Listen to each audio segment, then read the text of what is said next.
महोदय, सर्वप्रथम मेरी बात शुरू करूं उससे पहले मंच पर विराजमान मेरे पुरखे बील वीरांगना कालीबाई कलासुआ, जहां से मैं बिलोंग करता हूं, जहां से मैं आता हूं, उस वीरांगना को नमन करना चाहूंगा जिसने अपने गुरु भक्ति के लिए अपने बहुत ही कम उम्र में अपने प्राण न्यौछावर कर दिए। ऐसी शख्सियत को नमन करना चाहूंगा। साथ ही हमारे बील वीरांगना हल्दी भाई, उनको भी नमन करना चाहूंगा। और जस्ट पास में ही इस दक्षिणी राजस्थान के बीलों के कुल गुरु संत सुरमाल महाराज खराड़ी, जिनका आज मैं भक्त और शैला हूं, और ऐसे शख्सियत को जिन्होंने राजा रजवाड़ा महाराजाओं के समय में अपने इस समाज को नई जागृति और नई दिशा देने के लिए अपने प्राणों की बलि दी। और उन्होंने शीशा, पहले जमाने में काला पानी से भी बदतर जो सजा दी जाती थी, तो हमारे गुरु को शीशा पिलाया था। तब भी उस समय में उन्होंने अपने भक्ति का सच्चा मार्गदर्शक और परिणाम उन्होंने रखा। ऐसे शख्सियत हमारे गुरु को नमन करना चाहूंगा। साथ ही महानायक मामा टांटिया भील को भी नमन करना चाहूंगा, जिन्होंने अपने इलाके में इस आदिवासी कौम को बचाने के लिए राजा रजवाड़ों के समय में चोरियां कर करके इस कौम को जिंदा रखा, और इन्हीं की बदौलत आज हम यहां बोल रहे हैं। इनको भी नमन करना चाहूंगा। साथ ही उस महान शख्सियत जिसकी बदौलत आज हमें आर्टिकल 21 मिला, इसकी बदौलत आज हम इस मंच पे एक समानाधिकार से हम सभी समाज एक मंच पे बैठ रहे हैं, इसलिए इनको नमन करना चाहूंगा, डॉक्टर भीमराव अंबेडकर जी को। साथियों, साथ ही हमारे आदिवासी समाज में दूसरे समाज से आते हैं, लेकिन आदिवासी समाज के लिए बलिदान दिया, और मानगढ़ धाम पर 1700 आदिवासी जो शहीद हुए, इनकी भक्ति के अनुयायी, इनके अगुवाई हमारे गुरु गोविंद महाराज को भी नमन करना चाहूंगा।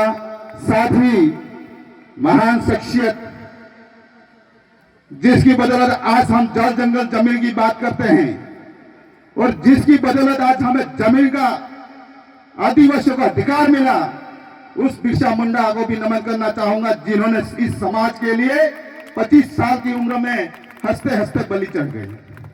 साथ ही हमारे इस दक्षिणी राजस्थान में उदयपुर जिले से एक ऐसे युवा गवर्नमेंट कर्मचारी टीचर के ओहदे पर रहते हुए इस समाज में अलग जगह, इस एरिया को जागृत किया, और आज हमारे बीच में नहीं है। ऐसी शख्सियत भाई श्री जगदीश जी को मंदारे, उनको भी इस मंच पे नमन जोहार करता हूं। आज आदिवासियों के लिए गौरव का दिन है। आज का दिन, ये दिन हमको ऐसा ही नहीं मिला। इसके लिए हमारे पुरखों ने राजा रजवाड़ों, सामंतों से, अंग्रेजों से डटकर मुकाबला किया, और उस समय में जो अंग्रेज लोग थे, इन लोगों ने हमारे लिए संवैधानिक अधिकार इस इलाके को देके गए, और वो अधिकार सही तरीके से जमीन पर, धरातल पर लागू नहीं हुए। और इन्हीं अधिकारों के लिए हमारे पुरखे जो लड़ाइयां लड़ी, और लड़ने के बाद, विश्व स्तर पर लड़ाइयां लड़ने के बाद जो हमें अधिकार मिला, वो आज का दिन है साथियों। आज मैंने देखा यहां आने से पहले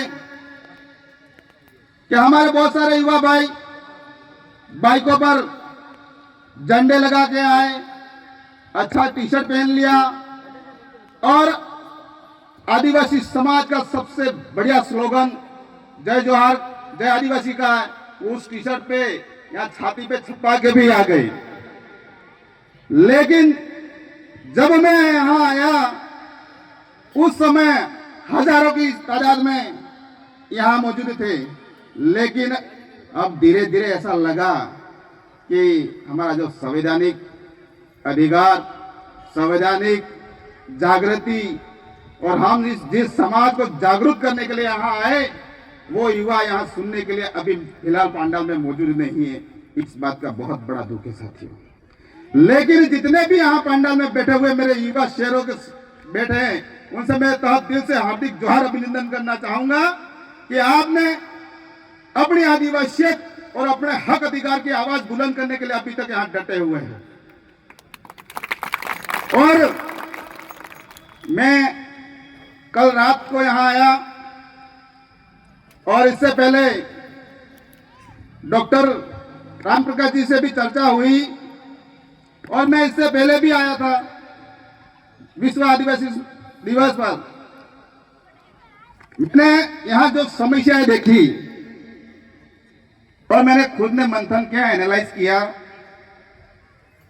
कि इस इलाके में सबसे बड़ी बीमारी, अगर कोई मूल बीमारी है हमारे आदिवासियों को परेशान करने की, तो ये एरिया 70% से एबू आदिवासी यहां निवासरत है। लेकिन शासन प्रशासन और आपके वोटों द्वारा जीते हुए लोग हैं, उन लोगों ने अभी तक शेड्यूल एरिया घोषित करवाने के लिए पहल नहीं करी और इस एरिया को सिविल एरिया घोषित कर रखा है। यही मेन जड़ है हमारे आदिवासियों को विस्थापन करने की, हमारे आदिवासियों को प्रताड़ित करने की, यही मुख्य जड़ है। इसके लिए साथियों आपको एक ही आने वाले समय में जब तक आप आपके द्वारा नेता बना के भेजोगे तब तक आपका काम नहीं होने वाला है। जब तक आप नेता यहां से आपके वोट देके नेता बना के भेजोगे तब तक आपका काम नहीं होने वाला है। आप अगर आपके ही जन से आपके बीच का भाई जनप्रतिनिधि बना के भेजोगे तब आपका काम होगा। अभी जो वर्तमान में है वो इनका सिलेक्शन इनकी हाईकमान करती है, लेकिन जब तक आप जनप्रतिनिधि बनाओगे तो उनका सिलेक्शन भी आप खुद करोगे। इसलिए आप सभी को आने वाले समय में अपना जनप्रतिनिधि चुनना है ताकि आपके प्रति जवाबदेही रखे कि मेरी जनता से मैंने वोट लिया है, तो उस जनता का क्या समस्या है उसका मैं कैसे समाधान करूं। इसके लिए आपको जनप्रतिनिधि बनाना है ताकि आपके प्रति जवाबदेही रहे। और दूसरी बात, मैंने इस इलाके को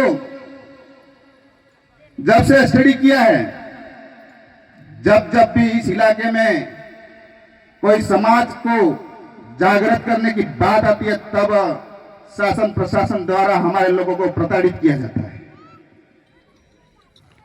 तो मैं इस मंच से कहना चाहता हूं कि आपके दिलो दिमाग में जो गलतफहमी घुसी हुई है कि हम केवल इस इलाके को प्रताड़ित कर रहे हैं